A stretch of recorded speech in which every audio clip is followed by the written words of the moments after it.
السلام علیکم۔ آج کا ہمارا عنوان ہے عقیدہ توحید۔ عقیدہ توحید ایمان باللہ اسلام کے بنیادی عقائد میں سب سے پہلا عقیدہ ہے۔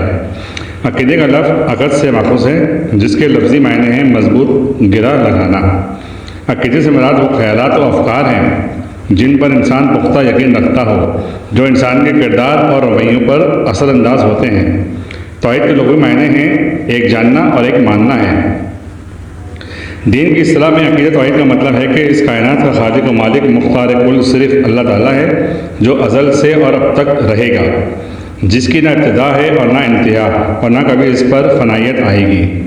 معبود حقیقی اللہ تعالیٰ ہے۔ اس نے اس کائنات کی ہر چیز کو پورے تناسب اور اس نظام کو پورے نظم و ضبط کے ساتھ بنایا ہے، جس کا علم پوری کائنات کے ذرے ذرے پر محیط ہے، جو پوری کائنات کو دیکھتا ہے اور سب کو سنتا ہے اور سب کو رزق پہنچاتا ہے اور انہیں ہدایت دیتا ہے، جس کی نظیر اور مثال کوئی نہیں۔ وہی مخلوق کے نفع و نقصان کا مالک ہے، اس کے علاوہ کوئی نہیں۔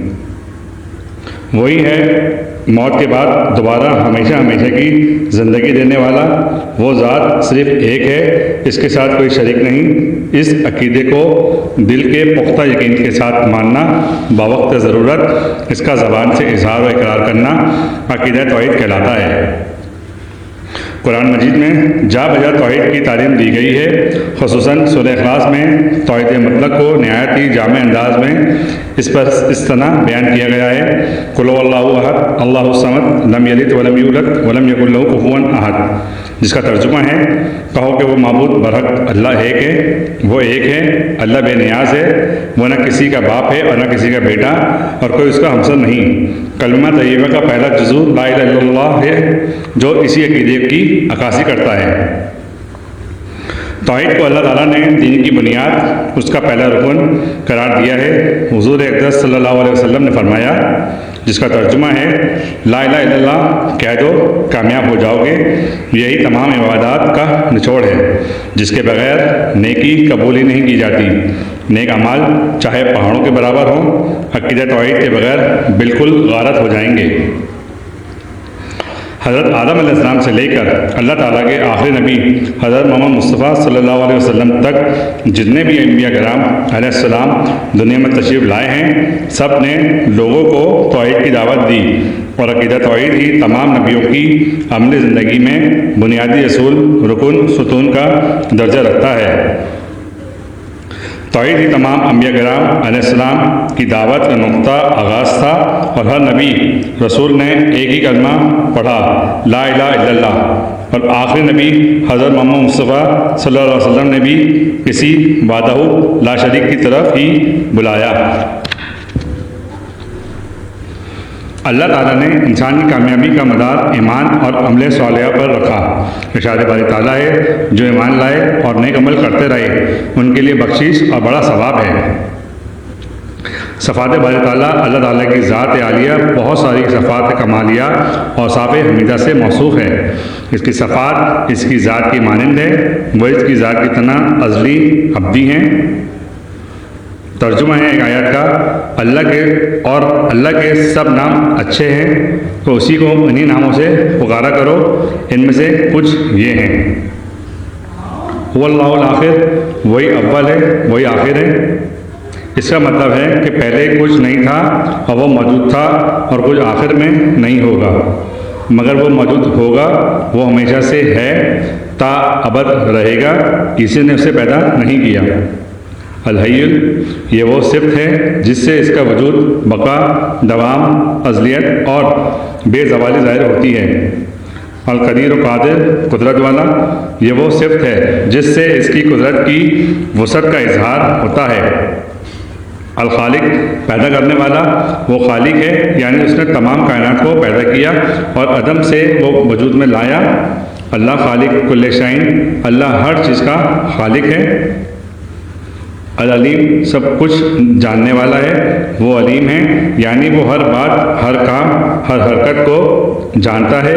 کوئی کام دن کی روشنی میں ہو یا رات کے اندھیرے میں، مجمع میں ہو یا تنہائی میں، صحرا میں ہو یا سمندر کی تہ میں، کوئی چیز اس کے علم سے چھپی ہوئی نہیں۔ کوئی کام ماضی میں ہوا ہو یا حال میں یا مستقبل میں ہوگا، وہ سب کچھ جانتا ہے، کوئی چیز اس کے علم سے باہر نہیں۔ بے شک اللہ ہر چیز کو جاننے والا ہے۔ السمیع، سب کچھ سننے والا۔ وہ سمیع ہے یعنی وہ سب کو سنتا ہے، چاہے کوئی زبان سے پکارے یا دل میں تنہائی میں پکارے یا مجمع میں، عربی زبان میں پکارے یا کسی اور زبان میں، وہ سب کی سنتا ہے، ہر وقت سنتا ہے۔ ترجمہ ہے، بے شک اللہ سنتا اور جانتا ہے۔ سورہ بقرہ آیت نمبر 181۔ البصیر، سب کچھ دیکھنے والا، وہ بصیر ہے۔ کائنات کی کوئی چیز، کوئی کام اس سے اوجھل نہیں چاہیے، وہ ظاہر ہو یا پوشیدہ، سمندر کی گہرائی میں ہو یا زمین کی تہوں میں، سب کو دیکھتا ہے۔ وہ السمیع البصیر، جس کا ترجمہ ہے اور وہ خوب سننے والا اور خوب جاننے والا ہے۔ وہ جو چاہتا ہے کرتا ہے، ارشاد باری تعالیٰ ہے، جس کا ترجمہ ہے جو چاہتا ہے سو کر ڈالتا ہے، سارے کام اس کی مشیت سے ہو رہے ہیں۔ توحید صرف آخرت کی کامیابیوں اور کامیابیوں کی ضمانت نہیں بلکہ دنیا کی فلاح و سعادت کا باعث بھی ہے۔ قرآن مجید اور رسول صلی اللہ علیہ وسلم کے ارشادات بتاتے ہیں کہ عقیدہ توحید کے کچھ اہم اور بنیادی تقاضے ہیں جن پر یقین رکھنا، ان پر عمل کرنا ضروری ہے۔ ان میں سے کچھ اہم یہ ہیں جو میں آپ کو بتا دیتا ہوں۔ اللہ تعالیٰ کی ذات بے مثل ہے، کائنات کی کوئی چیز بھی اللہ تعالیٰ جیسی نہیں۔ ارشاد باری تعالیٰ ہے، اس جیسی کوئی چیز نہیں۔ اللہ تعالیٰ کو بے مثال ذات ماننا چاہیے، صرف اللہ تعالیٰ ہی جس کی رضا جوئی کی انسان کو فکر کرنی چاہیے۔ تمام اعمال و حرکات جو عبادت کے زمرے میں آتے ہیں ان کو اللہ ہی کے لیے مخصوص کرنا چاہیے۔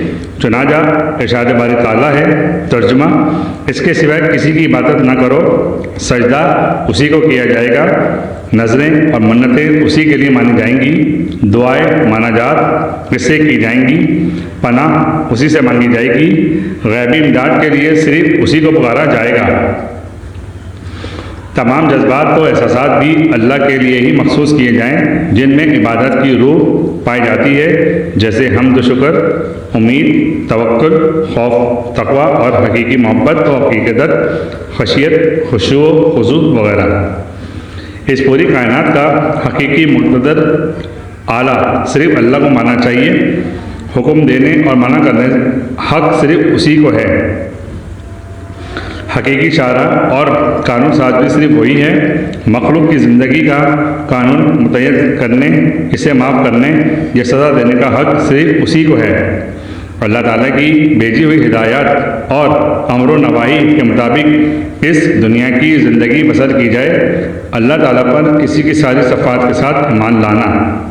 توحید کے یہ بنیادی تقاضے اتنی اہمیت رکھتے ہیں کہ ان میں سے کسی ایک کا بھی انکار اللہ پر ایمان رکھنے کے دعوے کو بے معنی کر دیتا ہے۔